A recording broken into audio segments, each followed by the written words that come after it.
Hello, friends. Happy October. Can you believe that we are almost halfway? Are we halfway? We're almost about halfway to Halloween. It's crazy. I hope you're having a good fall season so far. You guys know that I love fall so much. And so the last few weeks I've been putting together just little clips of things that we've done. So we went to the pumpkin patch. I've been making some like very easy, should I say making? I don't know. Fall foods that I just heated up, that kind of stuff. Easy fall things, not really making it per se, but I want to show you guys that. So I want to start this video with just a fun fall montage to get in the mood for fall.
guys have been up to for fall. I also want to know what your favorite fall memory has been as a child.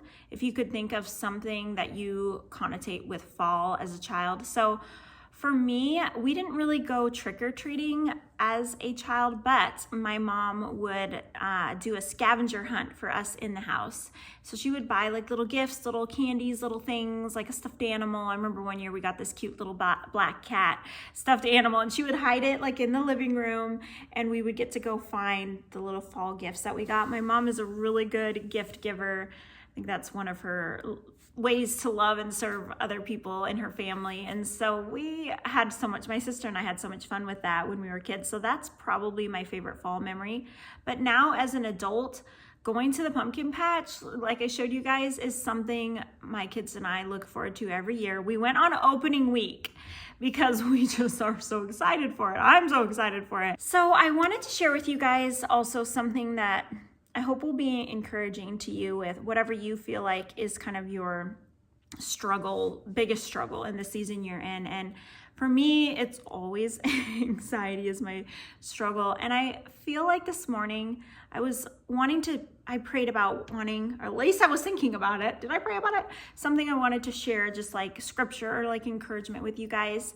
And I recently have been doing a Bible study, and one thing it talked about with anxiety was like, stop, don't try to fix it, just like give it to God. And I had that new understanding of what it means to like surrender to God, because there's been so many times where I've tried to fix things on my own, or maybe I've prayed about it, but then it's like, I'm going to do what I can do to fix it, to think about it, to process it over and over again, to try to figure things out. So really, am I truly surrendering it to God?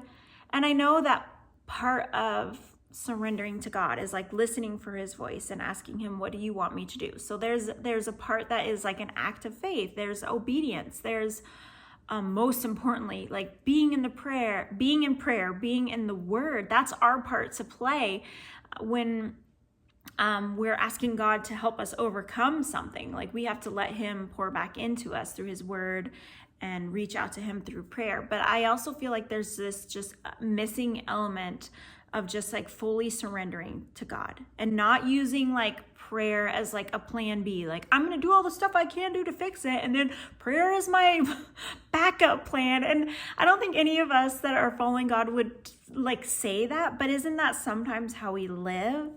It's like prayer is the backup plan. I know, I gotta be honest, I feel like that's sometimes how I've lived, and I don't want to do that. I don't want prayer to be my backup plan. I want to fully acknowledge that like apart from Christ, I cannot be an overcomer.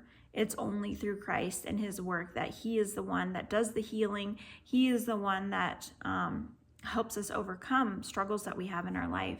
I want to show you guys a cool answer to prayer that happened recently in my life. I'm slower getting up off the ground since my injury. I was the other day thinking that I would like to have a freezer in my garage, because my freezer here in the house was getting pretty full. It's not super full right now, but it was like really full. And so I just was like looking on Costco and seeing the prices of brand new ones. I was looking on Facebook Marketplace and stuff. Anyways, I prayed about it. And then that day we go and meet our new neighbors, and guess what? Okay, I'm down in my garage. That is kind of a mess. To finish the story. So we meet our new neighbors, and they have this fridge outside of their house. And the husband says, you guys don't happen to need a fridge, do you? We have this. The people who owned the house before left it. We don't need it. It was like an extra fridge. Would you be interested in it? And I kind of was like, at first I was like, well, I kind of wanted like just a freezer. But then I was like, why? Like, yes, this would be nice. So I ended up getting a freezer. And God provided it basically the exact same day that I prayed for it. So now I have all this extra space. I cleaned it all out. But isn't that so cool? Such an answer to prayer. I was so excited. So I think that God just wants us to bring him our needs, bring him our desires, involve him more throughout, involve him in our lives all throughout the day more, and just grow in that relationship with him. And that's like what I want. Like I want that tight-knit relationship with God where instead of forgetting to bring to him like a need or desire, I make that like my first priority. Wouldn't that be so cool to live that way? Like where it just comes automatic. I want to grow in that.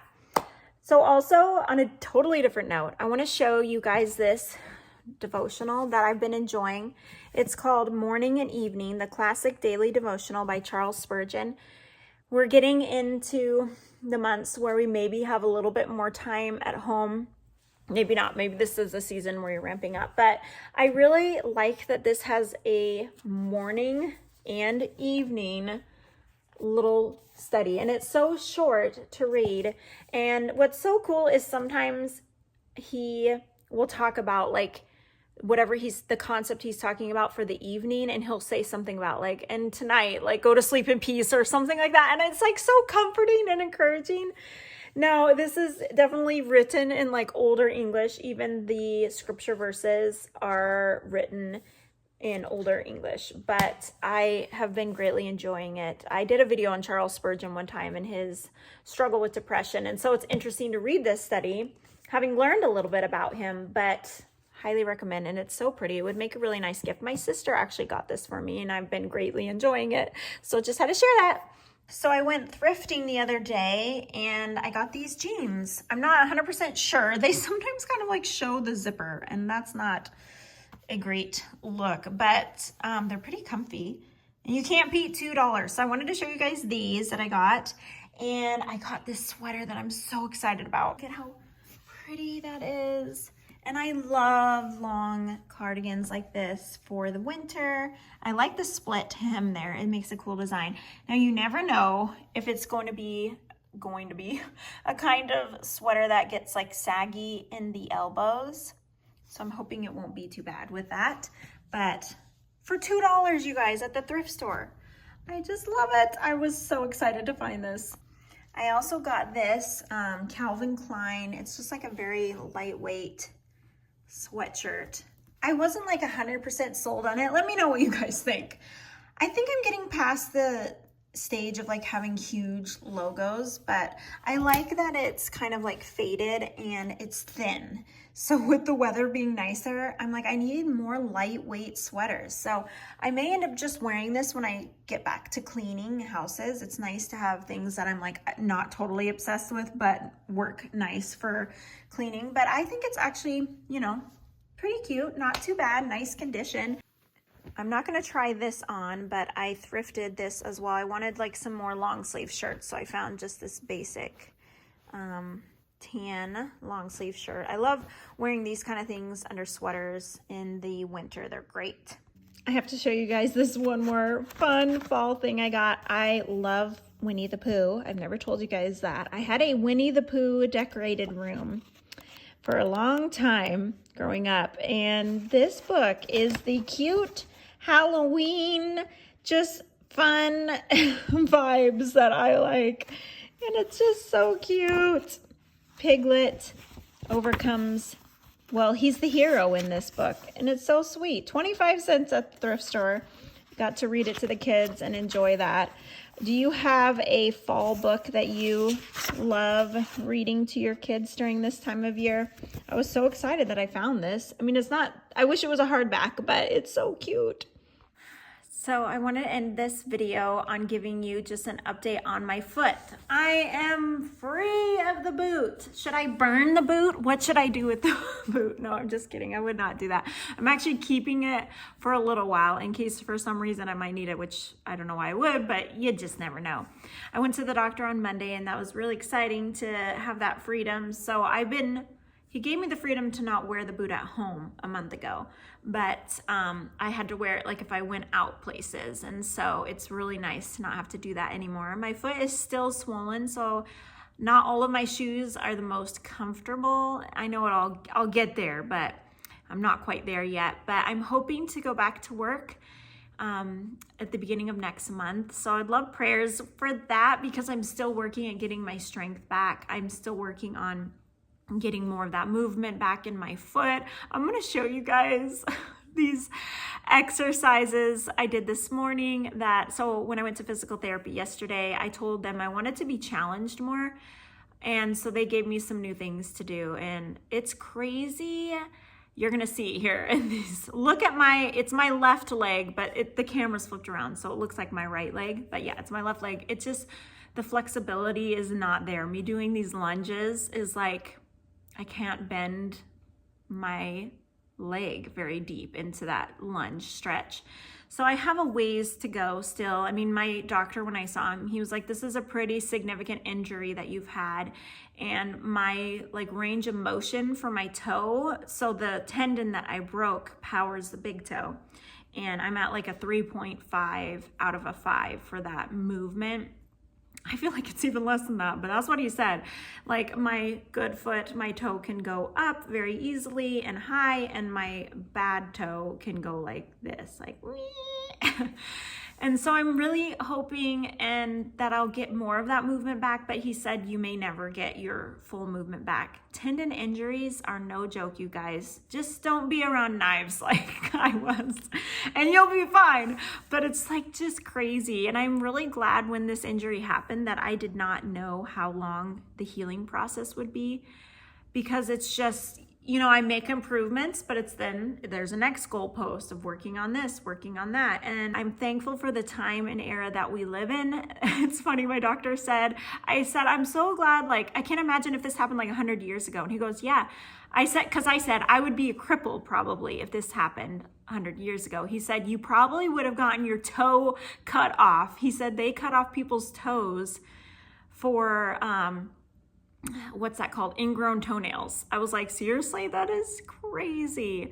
So we live in such a blessed era, even though the medical field is kind of crazy now because it's understaffed and all of that, but we live in such a blessed era to be able to get the treatment that we have. So I will see you guys in 2 weeks with a new video. Feel free to drop in the comments if there is a certain topic you want me to make a video on. I would love to know. I would love to hear insight or input on those thoughts. And anyways, I will see you guys in 2 weeks. Have a great rest of your October. See you soon. Bye, guys.